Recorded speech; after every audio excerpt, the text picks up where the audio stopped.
Ada satu masa di mana main game nggak perlu mikirin update belasan giga, battle pass, atau login harian. Tinggal nyalain konsol dan langsung main. PSP ada di era itu.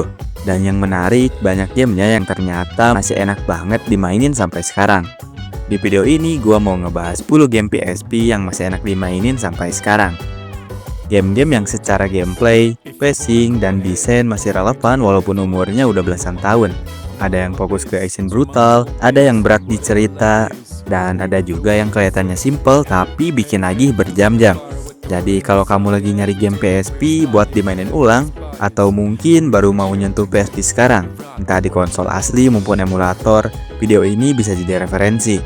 Dan ini dia 10 game PSP yang masih enak dimainin sampai sekarang.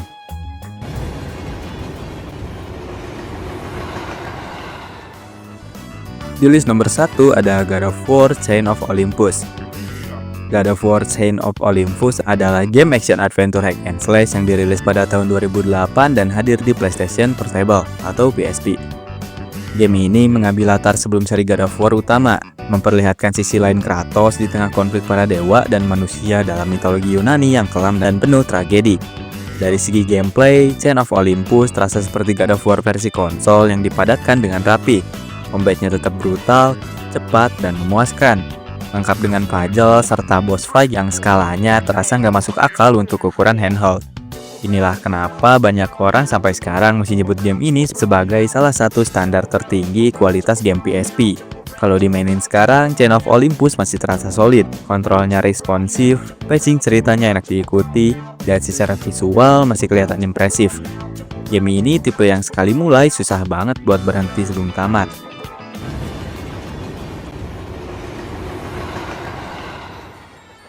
Di list nomor 2 ada Metal Gear Solid Peace Walker. Metal Gear Solid Peace Walker adalah game stealth action yang dirilis pada tahun 2010 untuk PlayStation Portable. Game ini berfokus pada Big Boss dan jadi bagian penting dari cerita besar Metal Gear, dengan tema perang, ideologi, dan dampak senjata nuklir yang dibalut gaya khas Hideo Kojima. Gameplaynya memperluas konsep stealth Metal Gear dengan sistem misi yang lebih fleksibel. Selain menyelinap dan menghindari musuh, pemain juga membangun mother base, merekrut tentara, dan mengelola research. Pendekatan ini bikin Peace Walker terasa lebih dalam dari sekedar game stealth biasa, sampai-sampai Famitsu ngasih perfect score 40/40. Yang bikin Peace Walker masih enak dimainin sampai sekarang adalah skalanya. Kontennya banyak, ceritanya kuat, dan gameplaynya nggak cepet terasa usang. Bahkan banyak mekanik di sini yang kerasa jadi fondasi buat seri Metal Gear Solid selanjutnya.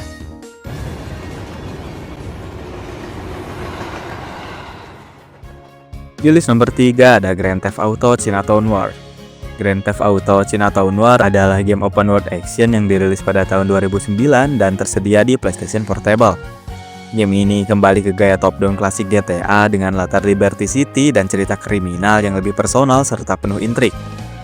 Walaupun tampilannya berbeda dari GTA 3D, gameplay Chinatown Wars justru terasa fokus dan padat. Misi-misinya cepat, sistem ekonomi ilegalnya dalam, dan dunianya tetap hidup dengan berbagai aktivitas sampingan. Kontrolnya juga dirancang pas buat handheld, jadi nggak terasa ribet atau kaku. Sampai sekarang, Chinatown Wars masih terasa unik. Dia nggak mencoba jadi GTA besar, tapi justru berdiri kuat dengan identitasnya sendiri. Itu yang bikin game ini sering dianggap sebagai salah satu GTA handheld terbaik yang pernah ada.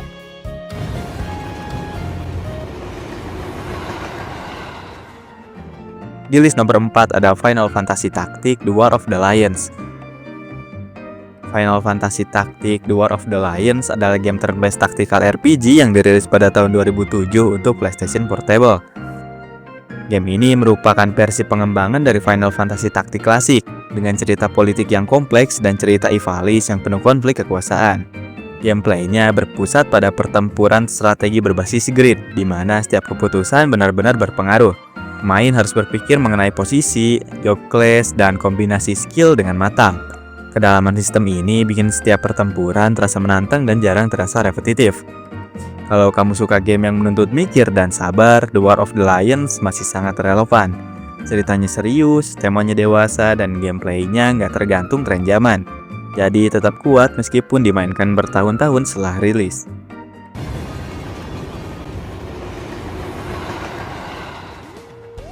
Di list nomor 5 ada Monster Hunter Freedom Unit. Monster Hunter Freedom Unit adalah game action RPG yang dirilis pada tahun 2009 dan hadir di PlayStation Portable. Game ini mengusung konsep berburu monster raksasa di dunia fantasi dengan fokus pada persiapan, skill pemain, dan proses jangka panjang. Gameplaynya menuntut pemain untuk benar-benar memahami pola serangan monster, memilih senjata yang cocok, dan memanfaatkan item dengan tepat. Setiap perburuan terasa seperti proses belajar, dan kepuasan datang dari momen ketika strategi akhirnya berhasil. Sampai sekarang, Freedom Unit masih dikenal sebagai salah satu Monster Hunter paling padat yang kontennya banyak. Tingkat tantangannya tinggi dan loop gameplaynya bikin pemain betah berjam-jam.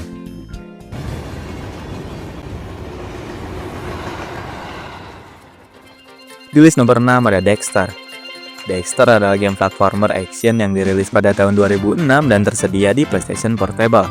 Game ini merupakan spin-off dari seri Jak and Daxter. Tapi kali ini sepenuhnya berfokus ke Daxter sebagai karakter utama. Secara tema, game ini lebih ringan dan humoris, dengan nuansa kartunis yang cocok untuk sesi main santai. Dari sisi gameplay, Dexter menawarkan platforming yang simple tapi solid, dipadu dengan combat ringan dan misi variatif. Level-levelnya dirancang dengan cukup linear, jadi alurnya enak diikuti tanpa bikin pemain bingung.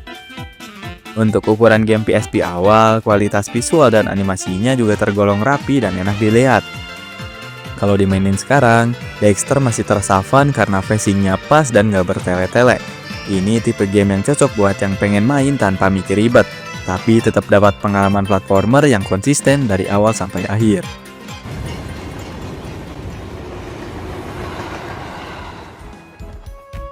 Lumines Puzzle Fusion. Lumines Puzzle Fusion adalah game puzzle rhythm yang dirilis pada tahun 2004 dan menjadi salah satu judul launch untuk PlayStation Portable. Game ini menggabungkan puzzle berbasis blok dengan elemen musik elektronik, menciptakan pengalaman bermain yang fokus ke ritme dan konsentrasi. Gameplaynya terlihat sederhana, tapi justru di situ letak kekuatannya. Pemain harus menyusun blok sambil menyesuaikan timing dengan beat musik yang berjalan terus. Semakin terasa alur flow yang bikin pemain tenggelam tanpa sadar waktu berjalan. Sampai saat ini, Lumines masih relevan karena desainnya nggak bergantung ke tren visual tertentu. Musik, tempo, dan gameplaynya tetap solid, bikin game ini cocok dimainkan kapan saja, entah sebentar atau lama.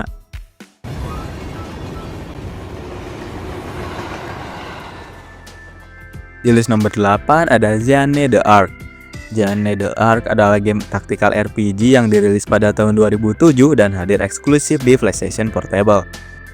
Game ini mengadaptasi kisah Joan the Ark dengan sentuhan fantasi, menggabungkan sejarah Eropa dengan elemen sihir dan dunia alternatif. Gameplaynya berfokus pada pertempuran strategi berbasis grid, mirip dengan Final Fantasy Tactics, tapi dengan pendekatan yang lebih ramah pemain baru. Sistem skill dan transformasi karakternya bikin setiap pertempuran terasa variatif dan penuh pilihan. Jane the Ark sering dianggap sebagai salah satu RPG PSP yang paling underrated. Ceritanya enak diikuti, gameplaynya seimbang, dan progresnya terasa stabil. Bikin game ini masih layak banget buat dimainin sampai sekarang.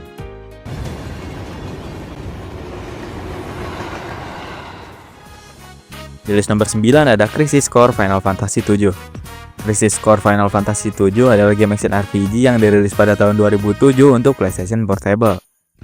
Game ini menjadi prequel dari Final Fantasy 7 dengan fokus cerita pada Jack Fair dan kejadian-kejadian penting sebelum game utamanya.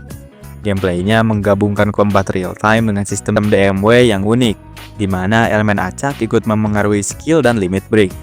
Sistem ini bikin pertarungan terasa dinamis dan berbeda dari RPG tradisional, meskipun kadang terasa tidak bisa diprediksi. Sampai sekarang, Crisis Core masih kuat karena ceritanya emosional dan punya dampak besar ke lore Final Fantasy 7. Buat fans lama maupun pemain baru, game ini tetap jadi pengalaman RPG PSP yang berkesan.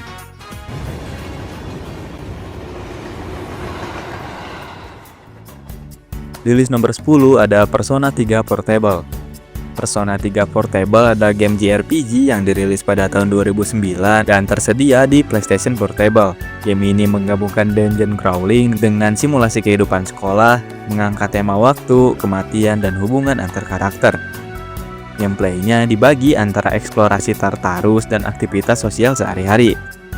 Pemain harus mengatur waktu dengan bijak, membangun social link, dan memperkuat persona untuk menghadapi tantangan di dungeon. Versi portable juga membawa beberapa penyesuaian yang membuat game ini lebih fleksibel dimainkan di handheld. Persona 3 Portable masih terasa kuat sampai sekarang karena fokusnya ke karakter dan atmosfer. Ceritanya pelan tapi dalam, dan kombinasi gameplaynya bikin pemain terikat secara emosional. Bukan cuma sekedar ngejar tamat.